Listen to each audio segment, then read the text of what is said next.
Jadi gegede banyak itu di pikiran sebenarnya mah. Gegede di pikiran si Imam Ghazali mah. Urang nyeri mata di pikiran, nyeri celit di pikiran, nyeri irung di pikiran terus, nyeri beteng dan di pikiran sebenarnya mah. Tuak gerage, anu boga kreditan, gering tereh, tereh modar tadi lu mah. Sok gerage, pejabat, garering dan lain sebagainya. Tetapi lamun urang ka Allah, masya Allah, lepas.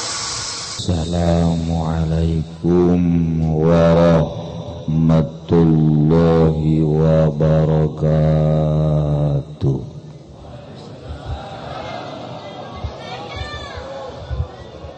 Alhamdulillah, wassalatu wassalamu ala rasulillah wa ala alihi wa sahbihi wa mawala amma ba'd. Qala Allah ta'ala fil Qur'anil Karim wa huwa asdaqul qailin.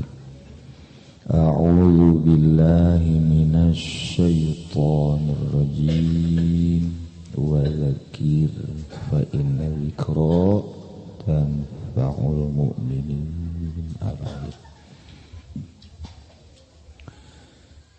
Terlebih dahulu marilah kita sama-sama memanjatkan puji dan syukur kehadirat Allah Subhanahu wa ta'ala yang telah memberikan berbagai nikmatnya kepada kita sekalian, terutama nikmat yang amat besar ialah nikmat iman dan Islam.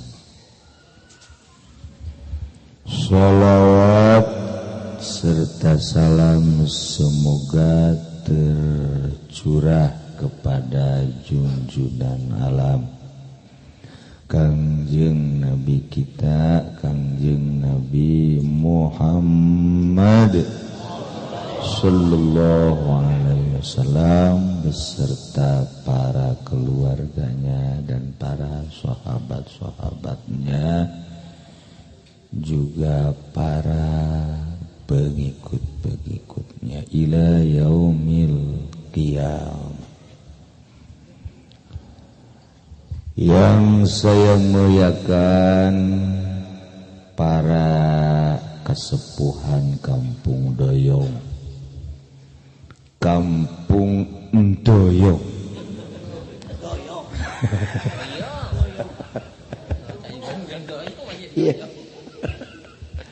Bil khusus kepada Kiai Haji Ma'mun, juga kepada RT seumur hidup, ialah RT Haji Arif, juga kepada tamu yang jauh dari planet sana, ialah Profesor Dr. Kiai Haji Supendi beserta kru baca manakib. Alhamdulillah, pada malam ini kita kumpul di rumah Bapak Dr. Haji Mujiono yang saya hormati. Mudah-mudahan berkumpulnya kita di sini dalam rangka walimatul arus mendapat rahmat dari Allah Subhanahu wa ta'ala, sehingga setelah kita kumpul di sini pulang minimal perut kenyang, minimal. Tetapi urusan perut mah gampang, yang penting urusan pencerahan hati. Mudah-mudahan hati kita semua jadi terang, jadi terbuka, sehingga menjadi luluh. Akibat dari luluh terang, cerah, jadi nanti hari Minggu kita kondangan. Ya amin atuh. Hari Minggu atau hari Senin. Saya insya Allah nikahkan Minggu ba'da zuhur. Jadi nikah hari Minggu, resepsi hari Senin. Para jamaah kaum muslimin wal muslimat rahimakumullah. Kalau saya ngedengar marhabat tadi seneng di kota, doyong kan kota. Kota kebanjiran. Wong di televisi aja ada, di Kompas juga beritanya ada, doyong kebanjiran. Katanya, total tuh mana emang? Oh di bawah sono. Di sini bukan total. Iya, doyong sini. Nggak mau dia. Katain total nggak mau. Ya alhamdulillah saya di perjalanan mendengar berita bahwa Jakarta banjir. Biarinlah Jakarta ini, kata saya kan gitu. Biarin.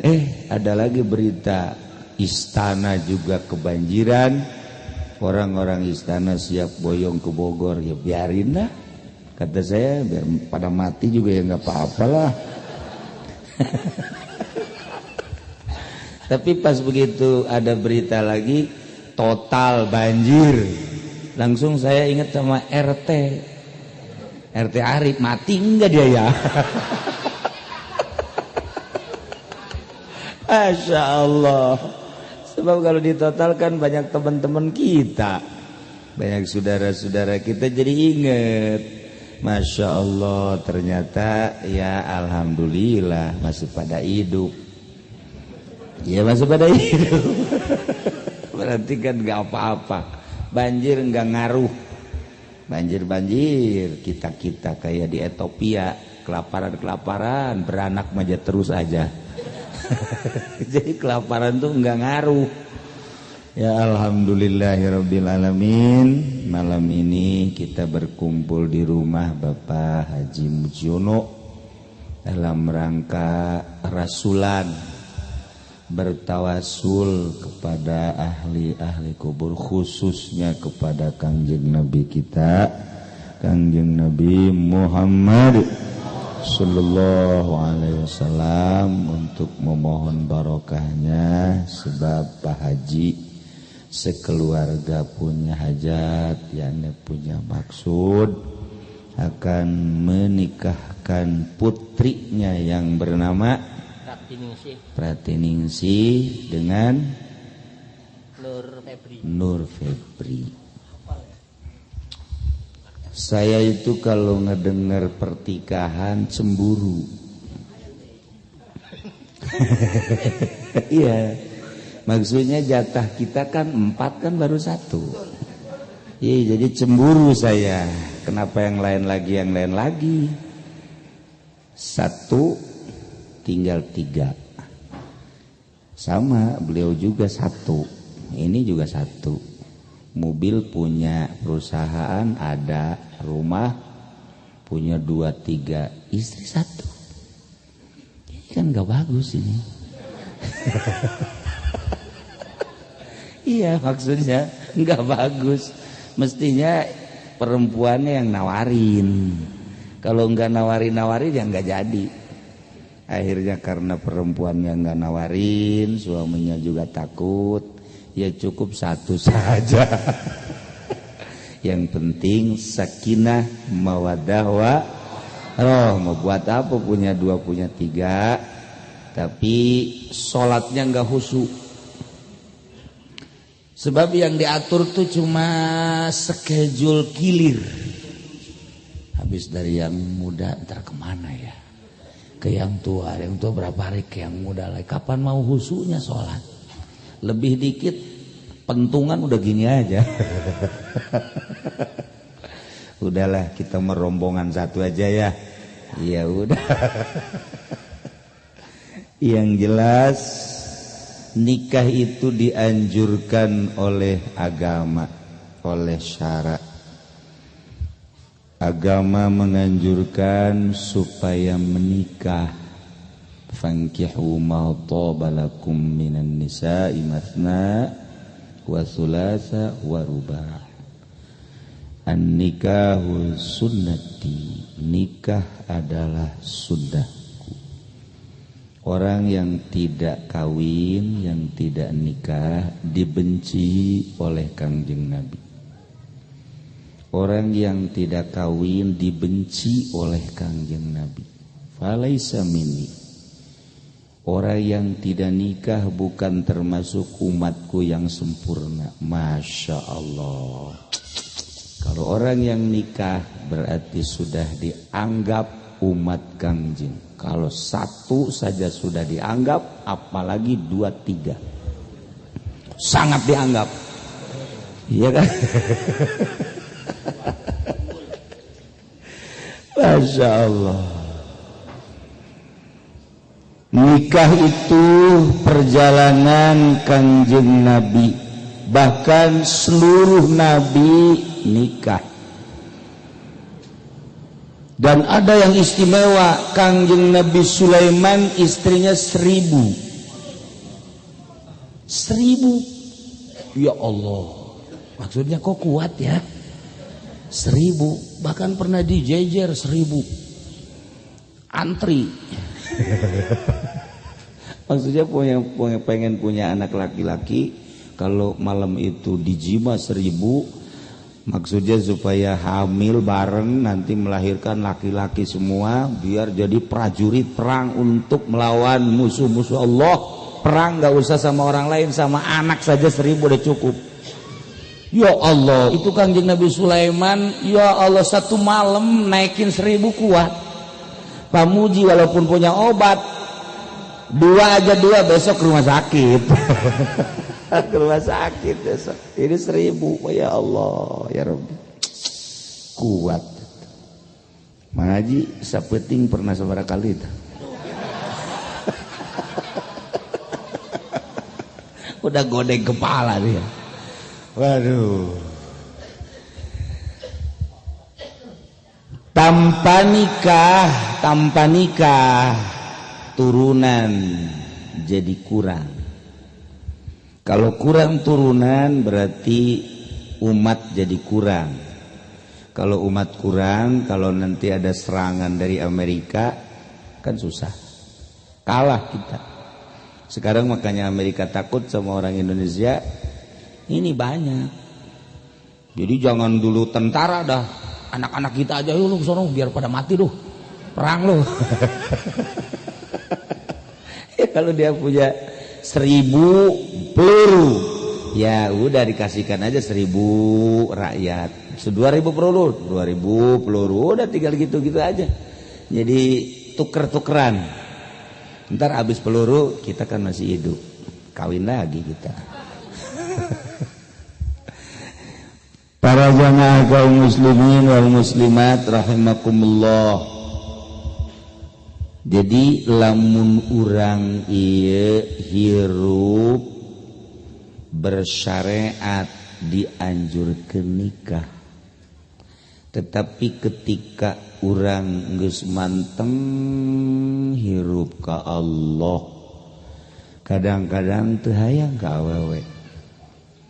Teu hayang ka awewe teh mun mantap, sebab leuwih indah ka Allah dibandingkeun jeung awewe. Indahan keneh zikir ka Allah dibanding ka awewe.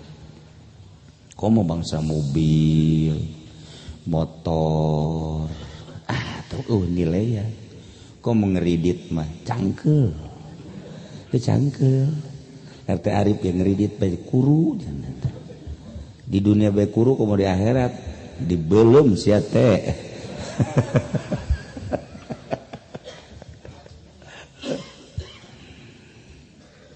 Ada satu nabi yang terkenal dengan gantengnya ialah Kangjeng Nabi Yusuf alaihis salam. Kangjeng Nabi Yusuf makasih kasep jasa. Lamun urang tas deuleu Kangjeng Nabi Yusuf, Ajun deuleu Haji Pendi, hayang utah.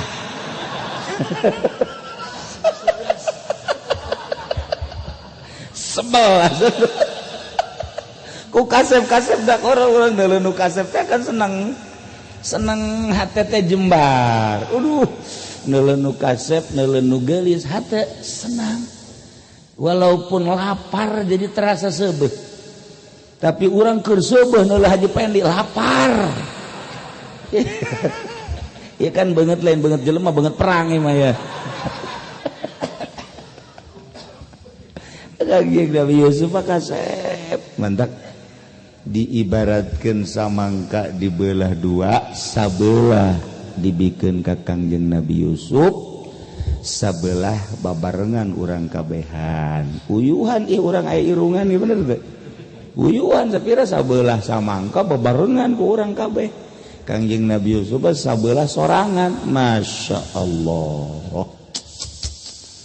Kacaritakeun Kangjeng Nabi Yusuf dipicen ka sumur ku dulurna, diangkat ku pedagang, dijual jadikeun abid, nu meulina adalah patih haju raja, ayalah di kerajaan Mesir. Kasep Kangjeng Nabi Yusuf keur memejana kasep. Eta pamajikan raja disebutna naon pamajikan raja? Permaisuri ngaranna Siti Zulaikha. Atuh di Mesir mah jeung nu jore.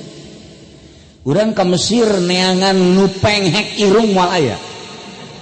Neangan anu irungna teu mancung di Mesir moal aya, sakumaha moal aya nu mancung di Endoyong. Di Doyong neangan nu mancung moal aya pengek kabeh. Di Mesir waktu bulakur ka Mesir. Neuleuh jelema teh karasep jeung garelis. Ya Allah, Haji Pendi mah Haji Pendi di Mesir asal aya awewe neuleuh nuturkeun awewe mun teu dikitukeun atuh kitu bae.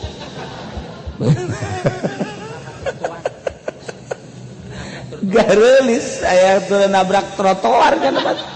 Lempang teh ya Allah, kaget beureun neuleuh urang Mesir garelis jasa. Pelayan restoran diparoto padahal eta pelayan ku boloon.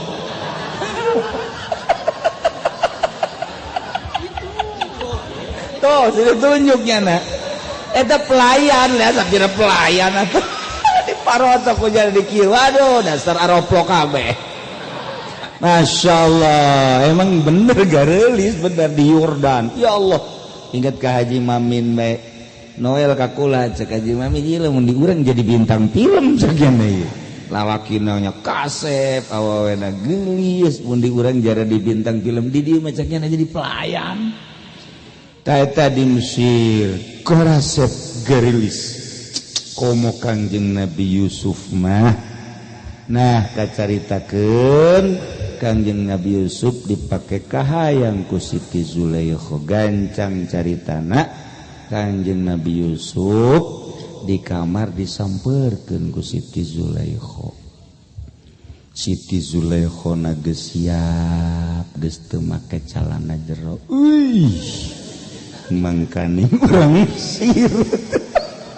Ulah nyaritakeun model urang doyong. Sapira urang doyong suh, urang doyong mah lamun ditanya saking pundi? Ye, saking Brebes. We ireng kumaha. Ieu mah urang Mesir atuh boh. Geus teu make kutang. Ya Allah. Mangkaning susuna. Payah jasa Haji Pendi ya. Coba ke pakaianan nu carang teh model sipon. Aduh. Kangjeng Nabi Yusuf diudag-udag di kamar. Maksudna titah ngazina. Beunang bajuna. Kangjeng Nabi Yusuf keukeuh embung, tarik, ngerewek. Soe. Tapi terus dipaksa Kangjeng Nabi Yusuf teh beunang titah nangkep ka Siti Zulaikha. Lamun RT Arif dipaksa teu kudu ku Siti Zulaikha teu kudu ku si Suminem belah asana teu kudu dipaksa teh Arif malah ngajakan aduh ya Allah ya Rabbi ieu mah diajakan tetep embuk ngan ngaran-ngaran manusia begitu neuleus sosok Siti Zulaikha luar biasa nya geulis nya rapih aya ser syahwat biasa tuh ngaranna ge lalaki normal jeung awewe atuh aya syahwat cepet Gusti Allah nurunkeun malaikat Jibril mencet awakna dipencetlah dikaluarkeun cai manina melalui ramona set setelah keluar cai mani geus teu berdaya kitulah Allah deuk nyalametkeun hambana gampangkeun Allah atuh mun teh Arif geus teu kudu ku malaikat Jibril geus pokona kaluar sorangan we teh geus mah ya Allah ya Rabbi tidinya lah berhasil Siti Zulaikha akhirna Kangjeng Nabi Yusufna ganjang caritana di sidang persidangan tetap menang nama lantaran dideuleuh soekna baju laporan Siti Zulaikha nama dek dizinahan ku Kangjeng Nabi Yusuf tapi Kangjeng Nabi Yusuf inkar kanyahoan tina baju lamun baju soekna dihareup berarti ieu bener Kangjeng Nabi Yusuf nu deuk ngazinahan Siti Zulaikha na meureun embung nyoekeun baju tapi lamun soekna ditukang berarti diudag ku Siti Zulaikha sehingga beunang soekan menang Kangjeng Nabi Yusuf sebab soekna ditukang tetapi tetep hukum tiba heula ge meureunana nu gede masuk ngulan-ngulinkeun hukum dielehkeun lah Kangjeng Nabi Yusuf akhirna diasupkeunlah ka penjara dengan berbagai-bagai kesalahan geus teu kacaritakeun panjang kebe dina tafsir kacaritakeun mah akhirna Siti Zulaikha ditinggalkeun ku salaki terus Siti Zulaikha ngalang layung bogoh jasa ka Kangjeng Nabi Yusuf Kangjeng Nabi Yusuf di penjara terus ngalang layung bogoh jasa ka Kangjeng Nabi Yusuf asal neuleuh daun Yusuf waduh neuleuh bangkong Yusuf Masya Allah kos haji pendi baheula ka pebenena waduh kesemaran geus teu meunang neuleuhna naon aya anggel ge ditangkep we oh dindaku geus kos kitu bae bangsa si bloon ieu teh ngaranna ge tah ieu Siti Zulaikha akhirna disalametkeun ku Gusti Allah boga guru lah nyana dibimbing mengarah ke Gusti Allah akhirna berzikirlah nyana sanggeurna berzikir pelampiasan cinta anu keterlaluan dialihkeun ku rindu tadina cinta ka Kangjeng Nabi Yusuf yakni ka makhluk ku dialihkeun cinta ka Khaliq zikir terus jangan dan penting illallah dengan bimbingan maka Siti Zulaikha berangsur poho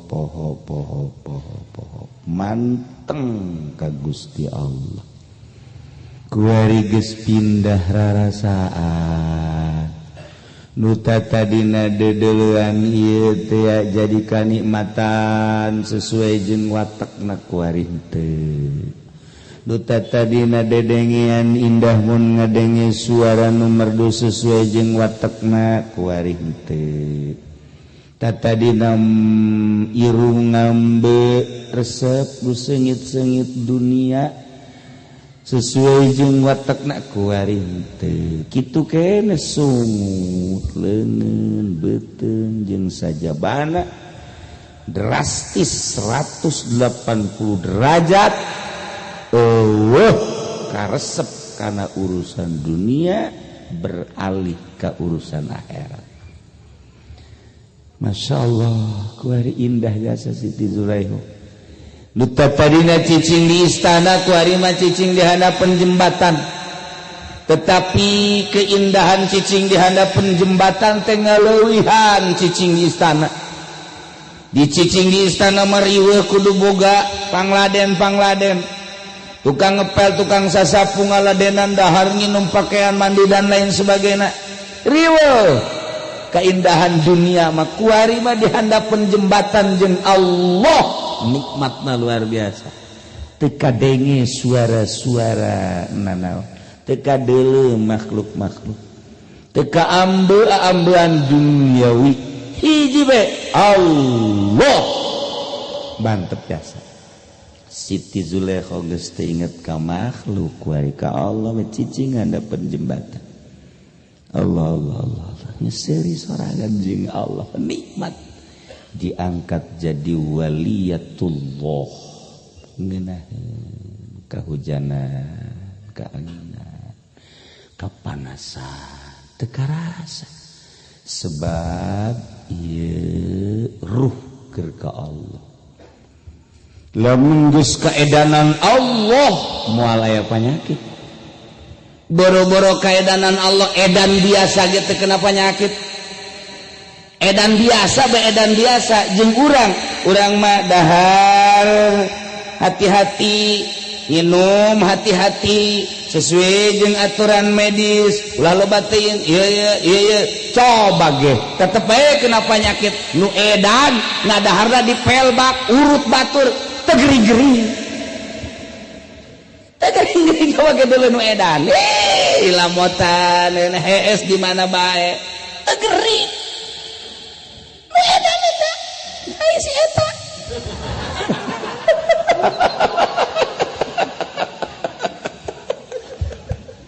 eta jadi gegedean mah penyakit di pikiran sebenarnya mah gegedean mah di pikiran cek Imam Ghazali mah urang nyeri mata di pikiran nyeri celit di pikiran nyeri irung di pikiran terus nyeri beuteung dan di pikiran sebenarnya mah tok gerage anu boga kreditan gering tereh modar teh jelema sok gerage pejabat garering dan lain sebagainya tetapi lamun urang ka Allah Masya Allah lepas taya menu edan urusan edan biasa bicara nu gering sebab pikiranana teu boga pikiran naon nya ieu mah komo ka Gusti Allah mantak ulah kaget lamun Sunan Kalijaga cicing di sisi kali nyana kehujanan keanginan sesuai jeung instruksi guru muncak guru nacan ka dieu ulah kahudan iya tuh kehujanan keanginan biasa bae Syekh Samsudin Madura hatinya dan sesuai jeung guru encek guruna ulah waka nangtung lamun can datang iya tuh biasa betahunan kitu keneh kabelah dituna komotan Abdul Qadir dan lain-lain sebagainya kunana tak manteng ka Allah masalah urang bae bogoh jasa ka awewe bogoh jasa ka awewe ieu bogoh jasa isuk-isuk teu dahar sore teu dahar neulean foto tenden deui kieu urang ngaranna edan kan eta edan biarana edan jeung foto bae ge jeung foto geus indah jasa aduh nu leuwih bibirna dikiekeun deui dikiekeun deui ditenden deui kakarak ge ditenden geus dicokot deui lecak ta foto iki tilu poe teu dahar teu nginum teu gering teu naon aju kunyana di titah kapanggih di pengkolan hujan-hujan ge hujanan jibreg sugan puyang hulun teu puyang teu naon biasa bae kunaon eta aya cinta gairah di jero hati antek cek ahli tasawuf mah awak kurang bisa senang awak kurang bisa bendu awak kurang bisa seri, awak kurang bisa cerik. Naon tah nu mantak ngajadikeun seri, cerik, senang, bendu? Aya naon di jero awak kurang? Aya nafsu. Coba ge nafsu na pilihan. Kunaon nu mantak jadi senang, kunaon nu mantak jadi cerik, kunaon nu mantak jadi bendu, kunaon nu mantak jadi pemurah, kunaon nu mantak aya naon di awak urang pagawean ahli tasawuf nu norekat nganyahokeun hal eta supaya deka Allah teh lempeng panyakit dipiceunan. Iya ya panyakitan di jero awak urang bisa seri, bisa cerik, bisa senang, bisa bendu dan lain sebagainya. Angin di jero awak urang aya angin anu nyulusup disebut nafsu. Eta lamun teu dipiceunan melalui bimbingan guru tetap orang moal bisa ibadah khusyuk ka Gusti Allah. Salat urang biasa bae kajun dipaksa-paksakeun. Allahu akbar. Tetep bae. Cak RT Arif teh bulan kamari mangges. Bulan hareup can aya duit. Mun eueuh duit ieu kumaha? 3 bulan diseret deui kontrak. Motor kira coba ge timbul ti mana ya? Timbul ti mata, timbul ti ceuli nu bakal ngaramekeun kalbu. Mata urang dedeulean asup ka jero hate rame di jero hate, ceuli urang dedengean asup ka jero hate rame di jero hate, irung urang ngaambean asup ka jero hate rame di jero hate. Nu ngaramekeun hate urang mata, ceuli, irung rame di jero hate akibat dedeulean, akibat dedengean, akibat aambean. Bisa seri akibat leuleuh denge ngambe, bisa cerik akibat leuleuh denge ambe. Ieulah indra nu kudu diurusan ku urang. Mantak urang ngaji lalaunan syariat narapihan. Saenggeus teh syariat narapihan moal indah ibadah lamun urang can ngabersihan panyakit-panyakit. Moal indah ibadah aya bae sieun hudang ti peuting, sieun ka kuntianak, sieun ka pocong. Bloon kan eta kos gitu. Aya eta. Ieu bae geus kolot sieun ka kuntilanak. Tapi kuarina aya kuntilanak beunang asup Islam tololnya. Sialnya teh internet bloon. Jadi kuntilanak beunang dicekelan. Waju ditanya dari mana, dari kuburan anu. Kamu kemana? Saya mau kembali lagi ceknya nanti dicekelan. Kita asup Islam heula. Kunti anak maca 2 kalimat syahadat. Asyhadu an la ilaha illallah bimbing biasa wa asyhadu anna Muhammad rasul. Jadi kuari mah kunti anak aya nu mualaf eta. Jadi lepaseun balik deui ka kuburan. Geus macam-macam ieu kuari dunia internet teh kos karar itu. Bara rohongna gede jasa. Masa kuntilanak asup Islam? Nah, ieu Siti Zulaikha panjang ta urang lamun nyaritakeun eta panyakit di awak urang. Mata bisa seri urang ku mata, bisa cerik urang ku aya angin di jero awak urang. Urus ku urang. Nah, komo neungeus kolot mah coba tujukeun bata urang ka akhirat, cili urang ka akhirat, irung urang ka akhirat, sugut urang ka akhirat, golbu urang ka akhiratkeun. Lantaran geus moal kebal deui. Masa potongan kieu huis geus lain di luhur, jembut geus huisan. Nyamun moal ka mana deui? Asal moal kebal deui nu syariat mah bener teu. Atuh geus wayahna geus kudu lempeng ka Allah. Siti Zulaikha geus bisaeun ngaleungitkeun nu mazmumah, ngadatangkeun nu mahmudah, nafsu-nafsu anu tercela cek agama dipicen sekaligus nafsu-nafsu anu terpuji ditarik sehingga menjadikan ladzat iman teh ngan lain ngan sakadar iman disungut lain sakadar percaya tapi karasa urang mah kuari lamun ditanya sia agamana naon Islam pangeran sia Allah nabi sia anjeun Nabi Muhammad ari Allah teh sifatna Allah mandulukeun ka urang sifatna teh ngadengekeun nganyahokeun eta teh ngaranna akidah kepercayaan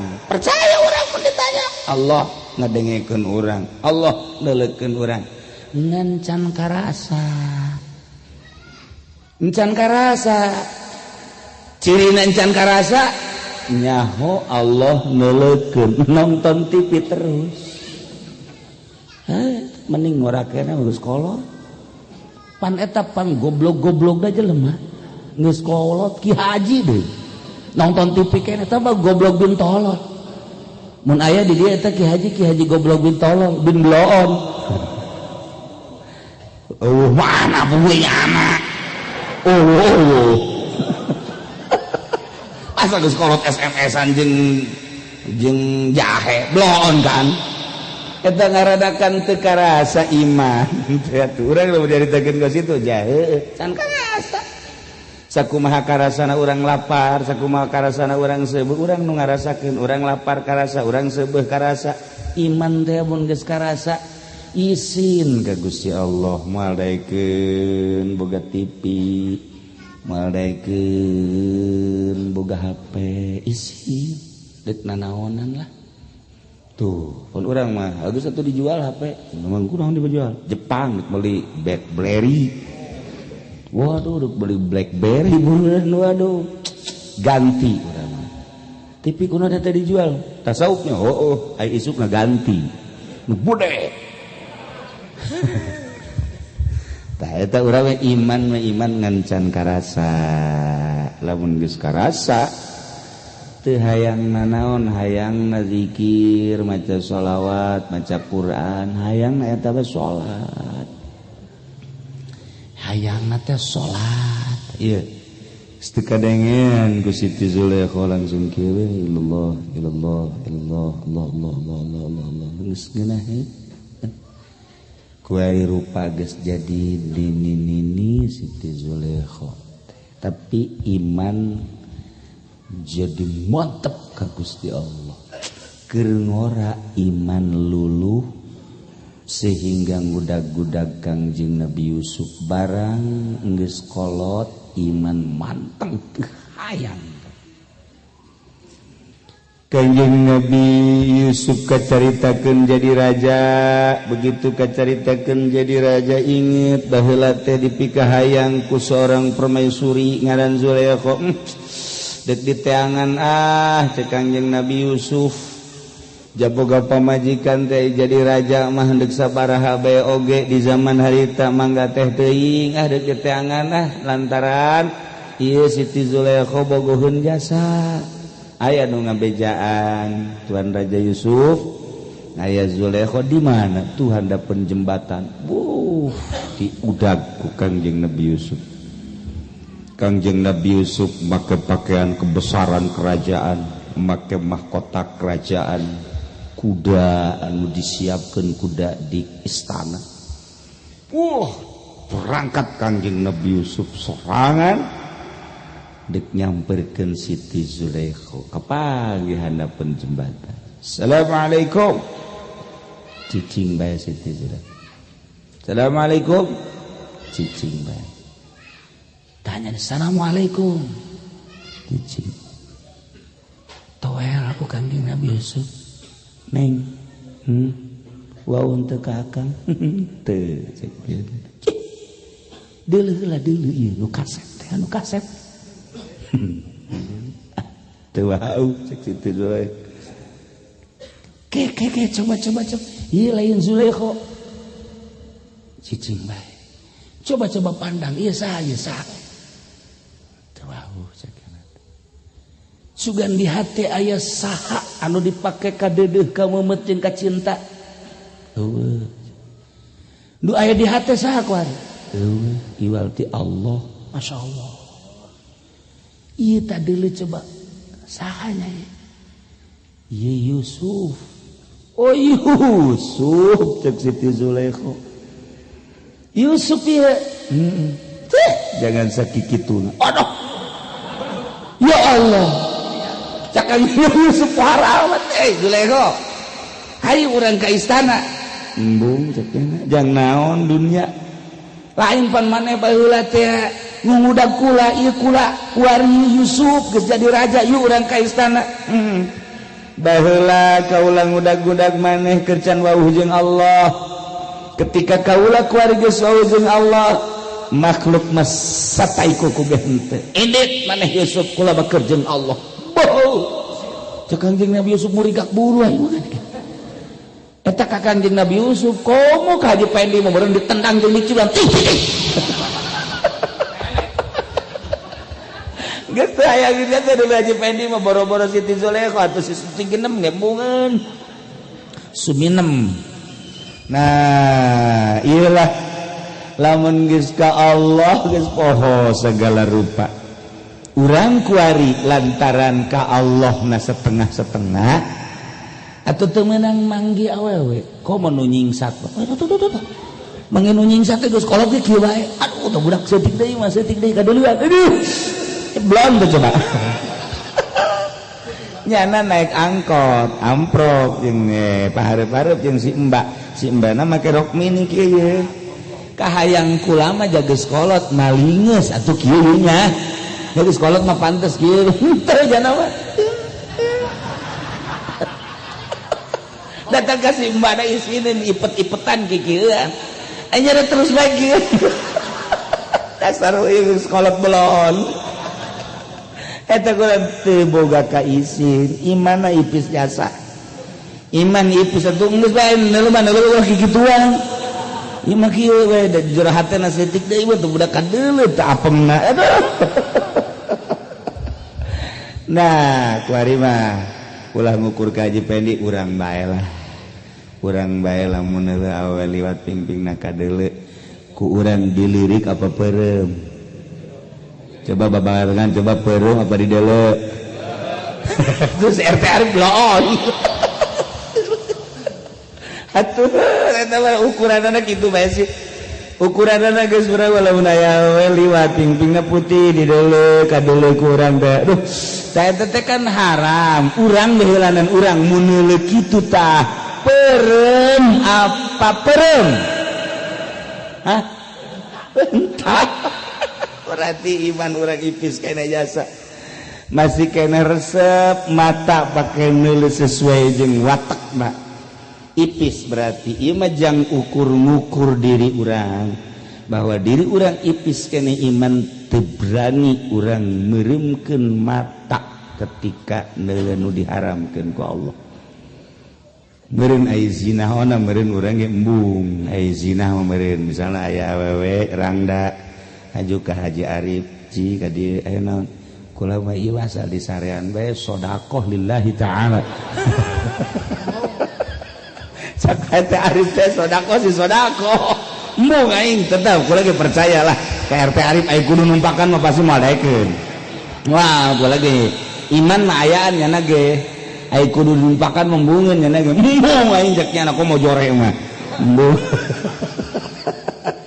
aya lah iman tapi aing neuleuh mah kitu kan neuleuh geulis irung mancung pingping biasa bujalna mah bujal mun kada dideleukeun keneh sanajan lamun titah ngazinahan mah embung berarti kan iman urang teh pohara tah ipis komo datang ka daek zina mah naudzubillah min karna ieu mah keur carita bahwa ketika urang encan manteng ka Gusti Allah neuleuh awewe resep bae ketika urang manteng ka Gusti Allah contona Siti Zulaikha geus embung kaditu nama panjang akhirna mah tetep dingorakeun deui mukjizat ti Gusti Allah panjang dongeng ieu mah ngan eta bae keur carita urusan syahwat.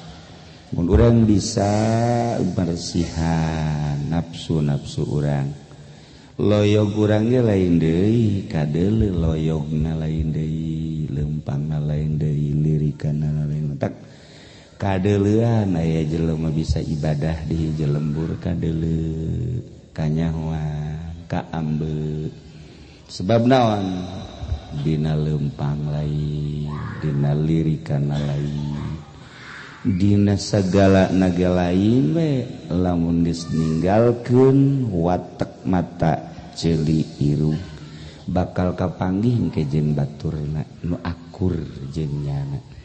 Urang mah pada halayak rame kieu akur bae sebab teh urang kos kieu cabrek sagolongan lah jeung Haji Pedi jeung Haji eta RT kos kitu bae teh asal datang ka pae kitu bae buat gitu bae buat mentak hiji-hiji dah orang malah mendingan resep bae kanu bisa sakitu bae geus. Wa adnan nasib at-tasdiq wa taslim li ahli panghandapna bagian kawalian ngabenerkeun kawali jeung pasrah sebab urang mah teu bisa cinta bae kanu bisa sebab berat jasa urang nya. Itulah para jamaah kaum muslimin wal muslimat rahimakumullah. Contoh hiji deui anu cinta ka Allah Imam Sibaweh. Imam Sibaweh teh kiai mun santri kiai nyanahu cucugud ahli nahu Sibaweh.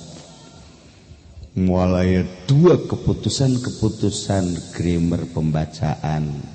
Keputusan nomor hiji adalah Imam Sibaweh. Kacaritakeun emma jeung bapana hayang deuleu Imam Sibaweh kawin lantaran nyana teu daekeun kawin.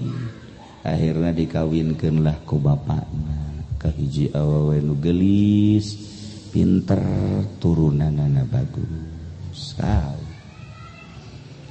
Barang geus kawin biasa we geus kawin. Maghrib ke masjid, isya ke masjid.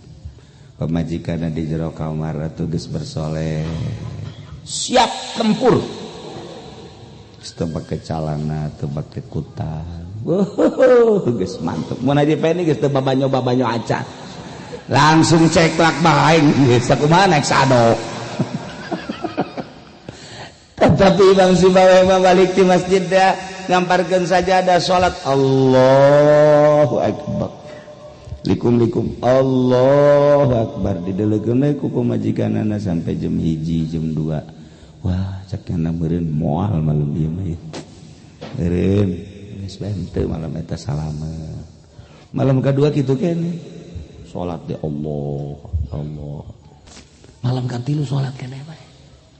Cik pemajikanna meureun aya jeung kiai mah kieu meureun cek. Terus bae aya pamake meureun lah datang ka 7 poe mah bener datang ka 7 poe salat. Geus 7 poe kan siap teh ka 8 poe salat keneh bae. 9 poe 10 poe cek pemajikanna meureun datang ka 40 poe meureun. Kan aya nu sok pamake kitu kan. Kalau baheula mah datang ka 40 poe cenah ulah dikumaha-kumaha. Beloon taman tuh. Waktu itu tetap baik segerakan. Kata 40 poe masih kena sholat kena baik. Ya Allah. Akhirnya 41, 42 pemajikanna langsung baik tas diturunkan baju diasup-asup ke bebenah. Isuk-isuk langsung bebejakan itu anak. Di kamana neng? Balik. Kunaon emang? Ente kuna naon cih ieu kumaha emang aya naon jeung salaki ente aya naon pat aya naon si balik ente bae teh aya naon si bawe ka dieu cek mana ieu pamajikan deuk balik emang kunaon teu kuna naon mah neng emang aya naon ributan henteu si bawe emang kunaon ieu cek teu neng pan deuk balik emang kunaon puguh teu aya naon sakali mah maksudnya teh naon teh kuat tanyakeun we cenah kakak kuat si bae mah teu kudu apa nih bisa bejakeun cek pamajikanana nya nama salat maca Quran ngarang salat maca Quran ngarang salat jadi eta pamajikan teu dituha-tuha henteu kunaon emang si bawe leuwih resep ka Allah batan ka pamajikan ya Allah Haji Pandi mah Haji Pandi leuwih resep ka pamajikan batan ka Allah tuh tilok baca Quran unggal peuting geus wae cenah mah ngomean susu malulu mentak ditanya anakna sabaraha 15 eleh kotok rintik mah tuh atuh teu naon nah iyalah sosok-sosok manusia anu cinta jasa ka Allah terabaikeun urusan kanikmatan dunia ieu mah keur carita batur ngokos kitu teu bisa babagi nyana aya waliullah nu bisa babagi loba itu Imam Syafi'i madzhabul arba'ah jeung nu sajaba-sajabana tu Kangjeng Nabi biasa ieu mah keur madzhab mah moal madzhab mah ditarik ku Gusti Allah ke manusiaanana dieuweuhkeun sehingga poho ngan ka Allah hungkul tah lamun geus kos kitu jelema geus pohara jasa hese urang neangan model kos kitu ngan tetep aya mun kurang diteangan aya nah iyalah lamun ieu mah sakadar ukuran ngukur urang bae ai urang geus datang ka mana ieu hirup ternyata urang geus kolot ge can manteng ka Gusti Allah nu mantag can manteng loba panyakit di jero hate hubud dunya hubur yasa hubul jah hubul mal aya godob teu meunang salah saeutik jeung jelema bendu marah hiri etalah panyakit eta hayang ka alam ria ngaranna ujub dan sajbana urang lalaunan picenan saeutik abeh urang mantep menghadap ka Gusti Allah Subhanahu wa ta'ala para jamaah kaum muslimin wal muslimat rahimakumullah ieu mah carita soal antara lalaki jeung awewe seperti kos kitu ieu urang doakeun kedua mempelai mudah-mudahan diparanjangkeun umurna dikuatkeun jodona dibere keturunan anu soleh nu solihah dibere rizki anu loba jam ibadah sehingga akhir hayatna aya dina ridho Allah Subhanahu wa ta'ala kitu kena urang nu kumpul di dieu mudah-mudahan urang kabehan aya dina ridho Allah Subhanahu wa ta'ala sehingga urang husnul khotimah di akhirat urang babarengan dibawa bendera Kangjeng Nabi urang Kangjeng Nabi Muhammad sallallahu alaihi wasallam Pak Haji mujina jeung ibuna jeung panganten urang doakeun mudah-mudahan dina hajatna dibere berkah diturunan rahmat ku Gusti Allah mun nyana tataruka na sing jembar modalna sing kapulangkeun pokona mudah-mudahan aya dina rahmat Allah berkah sagala rupana amin ya rabbal alamin sakitu bae dihatur sim kuring urang ngadoa ka Gusti Allah Allahumma shalli wa sallim ala sayyidina Muhammadin fil awwalin wal akhirin barik wa sallim wa radiyallahu ta'ala an sadatina ashabi sayyidina Rasulillah ajma'in amin ya Allah ya rabbal alamin Allahumma arham ummat sayyidina Muhammad Allahumma jibur ummat sayyidina Muhammad Allahumma aslih ummat sayyidina Muhammad Allahumma farrij an ummat sayyidina Muhammadin sallallahu alaihi wasallam Allahumma hasil maqasidana bil khair Allahumma hasil maqasidana wa muradana bil khair Allahumma hasil maqasidana wa muradana wa murad para sahibil hajah bil khair bi rahmatika ya arhamar rahimin. Rabbana taqabbal minna innaka antas samiul alim wa tub alaina innaka antat tawwabur rahim. Wa shalli wa sallim ala jami'il anbiya'i wal mursalin walhamdulillahi rabbil alamin. Wallahul muwaffiq ila aqwamit thariq. Assalamualaikum warahmatullahi wabarakatuh. Gaduh putra diantarana ialah Qabil sareng Habil. Kangjeng Nabi Adam seluruhna gaduh putrana adalah tis'atun wa salasuna 39. Boga anakna 39 Kangjeng Nabi Adam. Dunia sakil legana diesian ku 39. Sedengkeun ablag-ablagan sepi meureun dunia eta. Kakarak Kangjeng Nabi Adam, Siti Hawa, haju anakan ngan ari Qabil mah Qabil eta cak sariwayat mah lahirna di sorga, ari Habil mah lahirna di dunia di dieu di bumi. Cak sariwayat Qabil mah Qabil eta kelahiran sorganya nama tah. Qabil ari Habil mah kelahiran bumi. Supaya rada cepet Gusti Allah teh ngalobakeun makhluk, maka ngalahirna ieu Siti Hawa sakali lahir sajodo dua-dua. Lalaki awewe lalaki awewe lalaki awe kitu bae tah sajodo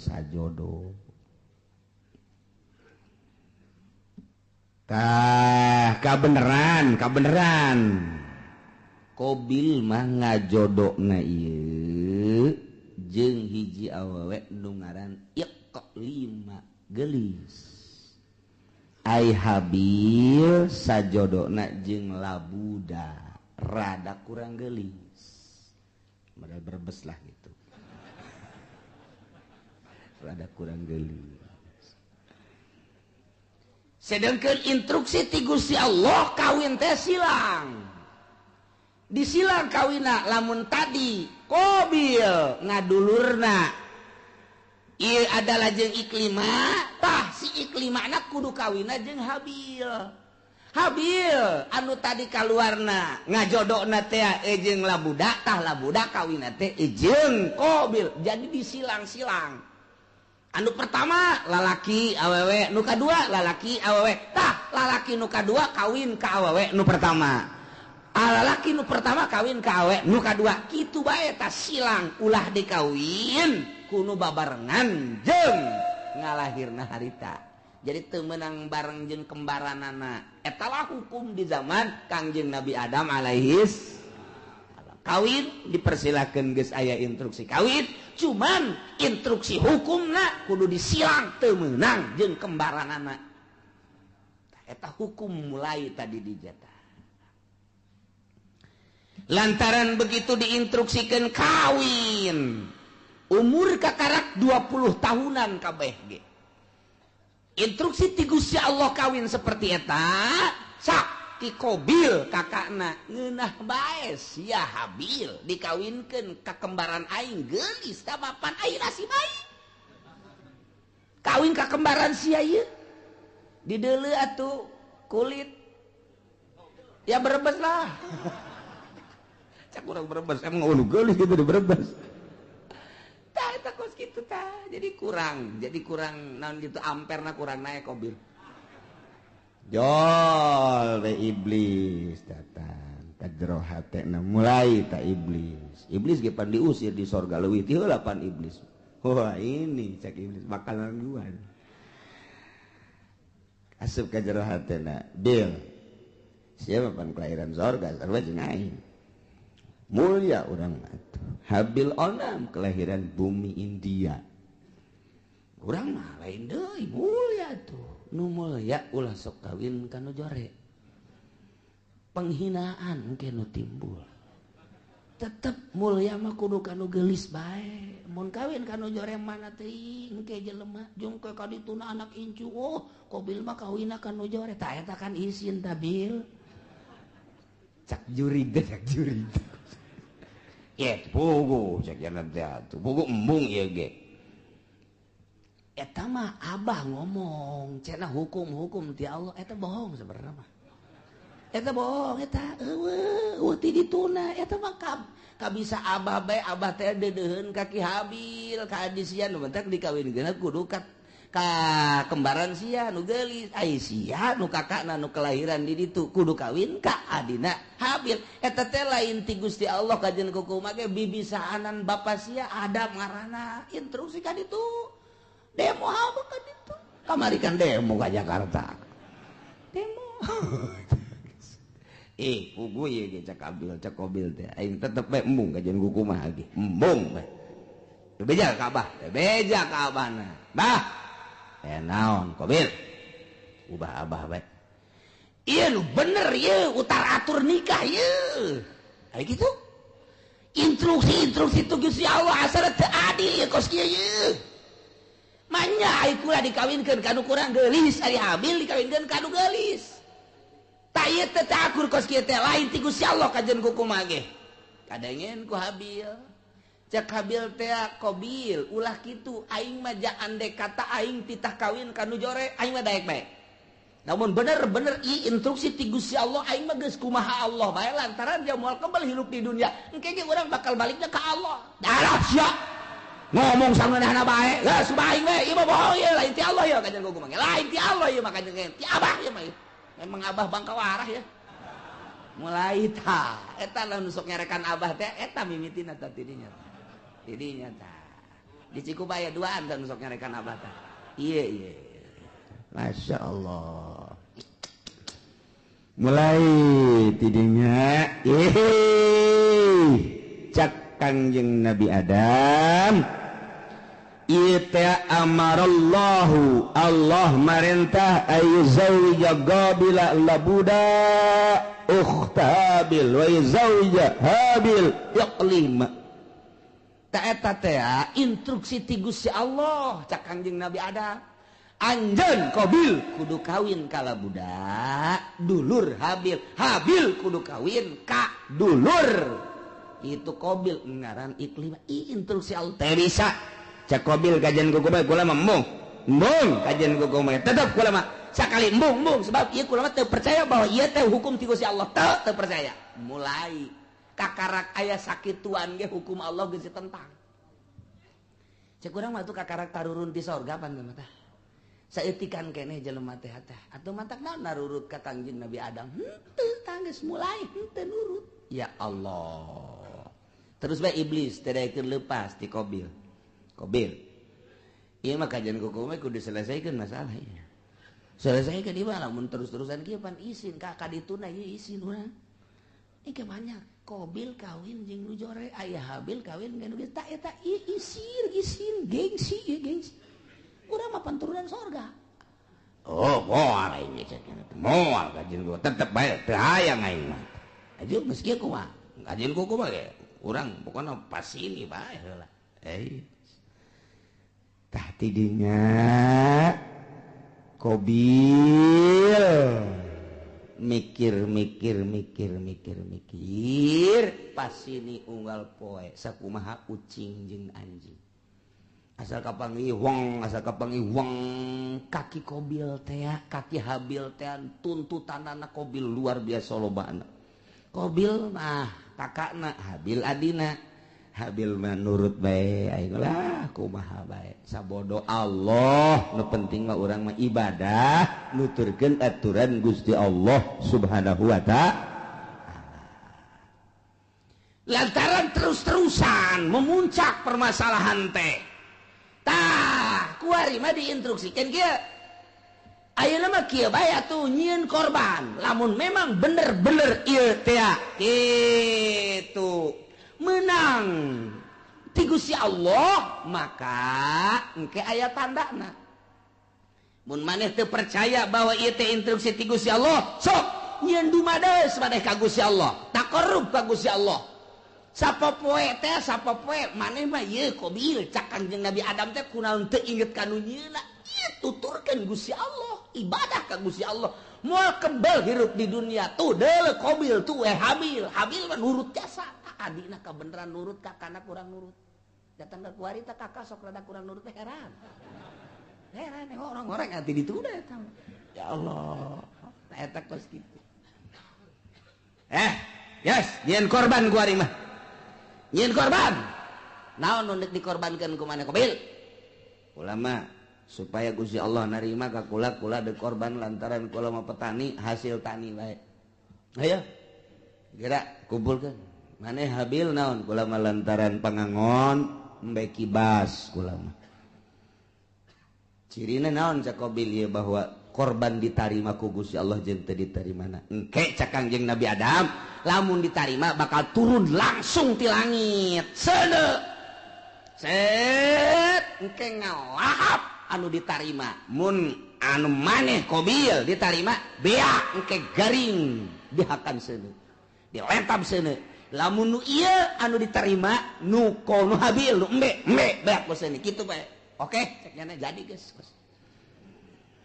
dikumpulkan kunyana harta-harta hasil tatanian nu dikumpulkeun anak hasil tani mun pare nu pangjorena nu dikorbankeun teh lamun gandrung anu geus pangjorena kurma nu pangjorena dihiji-hijikeun bangsa anu bakukulna eta dikorbankeun ari nu bararagusna mah ieu dipake ka hook kunyana jang ditumpuk-tumpuk harta jore ari akal Habil mah begitu dikorban teh wow neangan umbe nu puang gedena jeung nu puang bagusna dipandian kunyana ieu nu jang Gusti Allah mah ieu korban ka Gusti Allah tah nu puang gedena puang bagusna puang lintuhna jadi beda karakterna ai Qabil mah kos urang Cikupa nu pangjorena bae ai Habil mah kos urang Cilongok nu pang bagusna bae sia cek urang Cikupa tah eta kos kitu kayana teden bek teu kebal langsung turun seuneu neong itu turun seuneu cak Qabil pasti nu aing nu dilentab ka jeung ku komaha ge pasti nu aing mun aing nu dilentab berarti aing kawin jeung nu gelis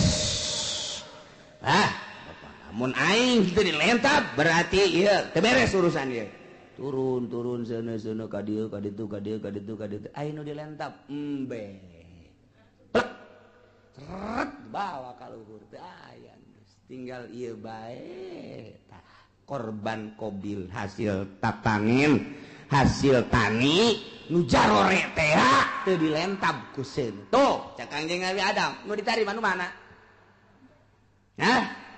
nu ditarima nu mana tah cicing bae Qabil teh gas udah loba ngomong cak Qabil teh abah gua ari cenah rencana ka Mekah mah eger ka Mekah ka ditu atuh eta ka anak ka kolot kos kitu eta eger ka Mekah mah isi rek naon tuh di dieu mana naon kula mah padahal boga rencana abah ka Mekah adi dibunuh sia ku aing jadi aya abah aya keneh mah embungeun nya ge rada kagokeun eger ka Mekah ditungguan nya nungguan abah na ka Mekah dah sekian bulan berangkat Kangjeng Nabi Adam ieu adalah ka Mekah Qabil tenang geus eueuh sasaha ngan jeung Habil doang berikut dulur-dulurna jadinya lah mulai nyana dendam kesumat hasud anu luar biasa di jero hatena hayang ngabunuh Habil ieu lah cerita eta dicaritakeun ku Gusti Allah dibejakeun ka Kangjeng Nabi urang Kangjeng Nabi Muhammad sallallahu alaihi wasallam naon ieu nu matak dibejakeun tah kamari Yahudi kamari musyrikin munafik teu percaya ka Kangjeng Nabi ulah kaget Muhammad munafik teu iman ka anjeun musyrikin musuhan ka anjeun kafirin ngamusuhan ka anjeun cikene nu kamari dicaritakeun teh ngamusuhan ka anjeun horenganan baheula ge takarak ge turun ti sorga ka dunya. Iya anak incu Kangjeng Nabi Adam, anakna sorangan Qabil geus boleh teu percaya ka Kangjeng Nabi Adam, geus teu iman ka Gusti Allah, malah ngabunuh adina nu ngaran Habil. Dicaritakeun ka Kangjeng Nabi, abeh Kangjeng Nabi ieu tenang tentrem adem, sebab lamun teu nurut jelema ka Kangjeng, kemudian Kangjeng Nabi na teu dihibur, manusiawi kan Kangjeng Nabi. Sifat kemanusiaan apa aing teh diturut aya kitu mah aya dongeng-dongengna. Tah, Kanjeng Nabi Isa ge teh diturut, jaheueuh. Tuh, Kanjeng Nabi Adam ge teh diturut, jaheueuh atuh kong aing ame kitu. Entek tenang Kanjeng. Nah iyalah didongengkeun ku Gusti Allah melalui ayat watslu, bacakeun ku anjeun ya Muhammad, he Muhammad alaihim atas kaum anjeun. Baheula dibacakeun ku Kangjeng di Madinah, terus disampai-sampaikeun ku umum ku sahabat, disampaikeun ku tabiin, disampaikeun ku atbat tabiin, ku ari poe Minggu disampaikeun ku ari ku urang kadenge ta dongeng eta teh ta ieu ayatna. Bacakeun Muhammad ka kaum anjeun.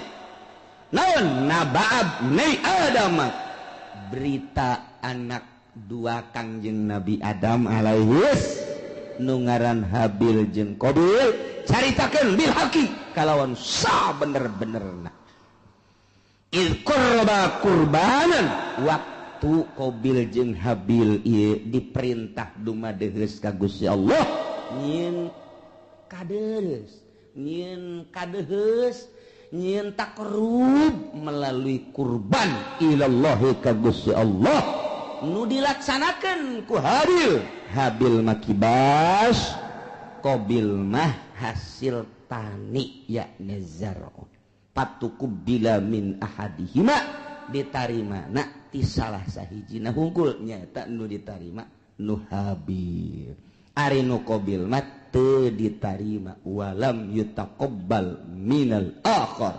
Kasimpulanana korban Habil mah diterima, cirina dilahap seuneu, Qabil mah teu ditarima. Cirina aya bae didinya terobah-robah, tidinya lah mulai Qabil bendu ka Habil, nyimpen di jero hatena hasud anu luar biasa, nungguan Kangjeng Nabi Adam munggah haji. Teu Kangjeng Nabi Adam munggah haji, ngaharep Qabil ka Habil, abah geus eueuh, emak geus eueuh, tinggal nyana bae. Habil aya naon ka dieu? Naon cak Qabil la aqqa tulan bang aing bakal ngabunuh sia, bunuh sia ku aing. Cak Habil qala 5 kok main bunuh-bunuh bae emang aya naon? Bagaimana mana kurban mana mah ditarima kurban aing henteu atuh teh urusan Gusti Allah tah mah. Cak Habil teh innama yataqabbalullahu minal muttaqin, nu ditarima teh jelema anu sieun ka Gusti Allah, mukmin, muttaqin, ditarima, ini teh ditarima teh mah tuh urusanna kurang takwa berarti teh mah ulah ngabunuh kula ka Gusti Allah kan teu bisa. Gara-gara sia aing bogoh mah. Buluh sia ku aing. Geus bebeneran ditutur-tutur bae, geus diagag-agag bae, geus dikieu-kieu bae. Leungeun. Cak Habil cak adenaka dengan bahasa anu lemah lembut. Ka la imbasatta iyadaka ma la imbasatta ilayya iyadaka li taqatulani ma ana bibasiti yadiya ilaik li aqatulak. Bahasa lagi daheun Habil ka deuk ngabunuh bae jak urang mah ieu azan sararieun jasa ka Gusti Allah. Lain basatta yakin pasti nyata lamun kakak ngagerakeun leungeun kakak, manjangkeun leungeun kakak, ngulurkeun leungeun kakak, deuk nampiling ka kula, kakak deuk nyabok ka kula, kakak deuk kabunuh ka kula, ma ana bibasiti yadiya ilaik. Kuring mah moal kudu males uluran tangan, kula mah moal nyabok ka kakak, kula mah moal ngabunuh di eueuh saeutik terbersit di jero hate hayang ngabunuh. Eueuh saeutik hayang males kakak ngabunuh, kula mah deuk cicing bae, kakak nampilih kula mah cicing bae, kakak deuk jawab kula mah cicing bae, pokona mah kula mah moal ngabunuh sama sakali. Silakan kumaha kakak bae lantaran ini akhafullah rabbal alamin, sieun jasa ka Allah. eta Habil mah bahasana anu luar biasa. Inni uridu an tabu abi ismi wa ismik fatakuna min ashabin nar. Cak Habil teh asanya na kaula teh ieu adalah sieun jasa ka Gusti Allah lamun sampekeun ka kakak ngabunuh ka kula atuh meureunanan seakan sing kuring teh kula teh ieu berharap kakak teh ke bakal balik ka akhirat teh mawa dosa kula jeung dosa kakak sorangan memeh ngabunuh kula ge kakak geus loba jasa dosana ditambah jeung dosa ngabunuh ka kula duanana dibawa ku kakak engke kakak di akhirat fatakuna min ashabin nar atuh engke bakal jadi ahli neraka.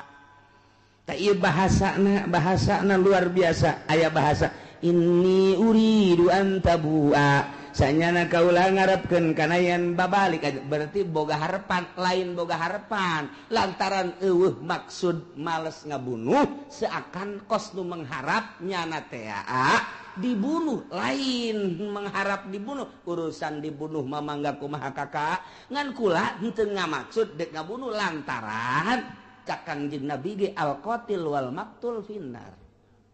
Jelema nu ngabunuh jeung nu dibunuh sarua pada asup ka neraka. Lamun anu dibunuhna boga niatan hayang ngabunuh. Mantak cak Kangjeng Nabi teh al-qatil wal maqtul finnar. Nu ngabunuh jeung nu dibunuh asup ka neraka.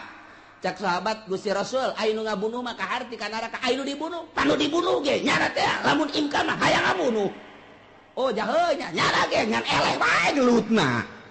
Lantaran eleh kabunuh jangan lagi hayang ngabunuh hayang malas ta eta dumadak al-qatil wa maqtul pindah Habil mah eueuh maksud ngabunuh kulantaran eueuh maksud ngabunuh dengan bahasa anu lemas disebutna al-kalamul jami'ul mani mun cek ahli dilagah mah dumadak bahasana inni uridu an tabu bi ismi wa ismika fatakuna min ashabin nar. Geus pihartieunana aduh kakak lamun kakak sampai ka ngabunuh ka kula jakula mah moal ngalawan teu hayang ngabunuh deui ka kakak atuh engke berarti kakak teh mun bali ka ditu teh mawa dosa dua dosa kakak memeh ngabunuh jeung dosa kula atuh engke di akhirat meureun pinuh ku dosa mangga sakumaha kakak bae kula mangan sakadarna nasehatan doang sia ngomong ka situ balangan nasehatan sakana wah ini teu bisa diomong ku kumaha masya Allah. Tah gitulah akhirnya kumaha dah langsung ditikem sanggeus sadikit tikem bingung aing ngabunuhna kumaha ieu. Can aya pembunuhan pan harita. Encan aya pembunuhan cara ngabunuh ngaleungitkeun nyawa artina ieu kusabab dikumahakeun lah bingung. Dijotos besi teu bae. Digebug besi teu bae, dikumahakeun ieu, dikumahakeun bingung nyana. Nyana mikiran ngabunuh ge bingung lantaran can pernah aya nu ngabunuh pan harita mah.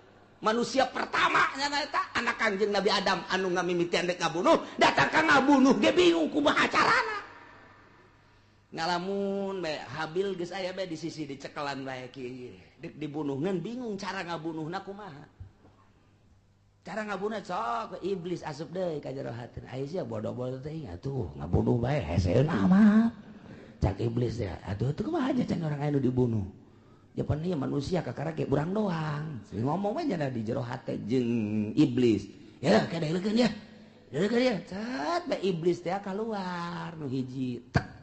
Hareup ngarupa nya jeung iblis tu saja gelut di bareng gelut nu hiji dicekel tek dikahadapkeun terus jokot batu digebukeun blek kana huluna. Hai. Oh, tak itu ngabunuh mata. Jadi dicontohan ku sakadang iblis. Masya Allah, tuh gitulah. Kobil teh oh jaheuh babarinya. Eta iblis nu hiji pae, kakana pae geus pae. Nah, Habil ku aing geus bisa. Sebab aing geus kuliah aing. Kuliah ngabunuh aing geus. Bisa sih kuliah ngabunuh nangis aya dosen iblis. Langsung bae nurutan iblis. Jadi diperagakeun ku iblis cara ngabunuhna. Mantak cekel tujahkeun langsung liak nyokot batu nu gede diangkat ku kobil gecretkeun kana huluna gua jret gitu syariat masya Allah gitulah bakal jadi ahli neraka wa zalika jazaa'ul zalimin. Nyana jadi ahli neraka babalas jelema nu zalimah tidinya lantaran keheul jeung keukeuh bae hayang ngabunuh fatawaat maka ngagoda zayanat ngahiasi lahu ka Qabil nafsahu kana nafsu naqatslahi kana ngabunuh dulurna nu ngaran Habil diperagakeun ku iblis faqatalahu maka dibunuhlah ku Qabil Habil dengan cara diperagakeun kos sakumaha iblis fa asbaha minal khasirin barang geus bae nalangsa lantaran iblis kalaluar tina hatena ditinggalkeun kabur malah kadenge kaburna ge hayu sia cilaka Qabil cak iblis kan cilaka sia Qabil cak iblis aing geus teu tanggung jawab aing ge ieu doraka setik di sorga turun ke handap baheula kalantaran teu percaya ke adab aing dilaknat ku Gusti Allah sia ku ari termasuk laknateun Allah aing teu tanggung jawab kumaha sia bae Qabil ceurik di dinya kadung ditangkep ku nyana aduh hadi cang nyana ditangkep ku nyana masyaallah ieu aya ku kieu-kieu teuing ditangkep ku nyana bari ceurik nyaah jeung deudeuh diciuman geus paet kakak kudu kumaha ieu teh kudu kumaha jelema geus Kangjeng Nabi Adam Siti Hawa ka Mekah adi-adina jararo tinggalnya na doang duaan ditangkep kunyana geus dibunuh mah lantaran iblis tak kalaluan mana teuing luar biasa sedihna Qabil harita neuk minta tulung ka mana ngan sakikituna jelema dibabawa kunyana dipapanggul kunyana ku deudeuh jeung nyaah deudeuh jeung nyaah dipanggul tok ka Masrik 60 kilometer mamanggul baik dipanggul deui ka Magrib 60 kilometer bulak-balik lantaran deudeuh jeung nyaah masyaallah kudu dikumahakeun atuh ieu adi diciuman deui dipanggul deui dicium deui dipanggul deui dicium deui dipanggul deui eta sakitu geus luar biasa 40 poe cak sakol maki kituan bage iblis asup deui geus dibunuh mah ulah sakaduhung-kaduhung moal hirup deui kajen kukumaha moal hirup deui